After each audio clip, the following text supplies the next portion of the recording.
তো অনেকে প্রশ্ন করেন যে কোন কোরবানি উত্তম।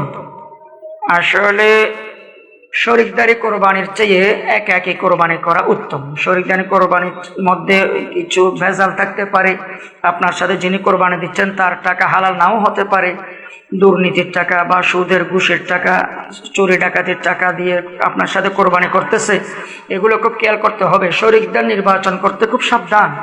আপনার সাথে যিনি কোরবানি দিচ্ছেন, এই ইবাদতে শরিক হচ্ছেন, উনি নামাজি কিনা, দিনদার কিনা, পরহেজগার কিনা, এগুলো খুব খেয়াল করবেন। পরে যদি শোনেন কোরবানির পরে তিনি হারাম টাকা দিয়ে আপনার সাথে কোরবানি করেছেন, তাহলে আপনার কোরবানিও সহি হলো না। তাই খুব খেয়াল করতে হবে, শরিকদার নির্বাচন করতে সাবধান। কোরবানি 3 দিন করা যায়। জিলহজ মাসের 10 তারিখ, 11 তারিখ, 12 তারিখ, এই 3 দিন কোরবানি করা যায়।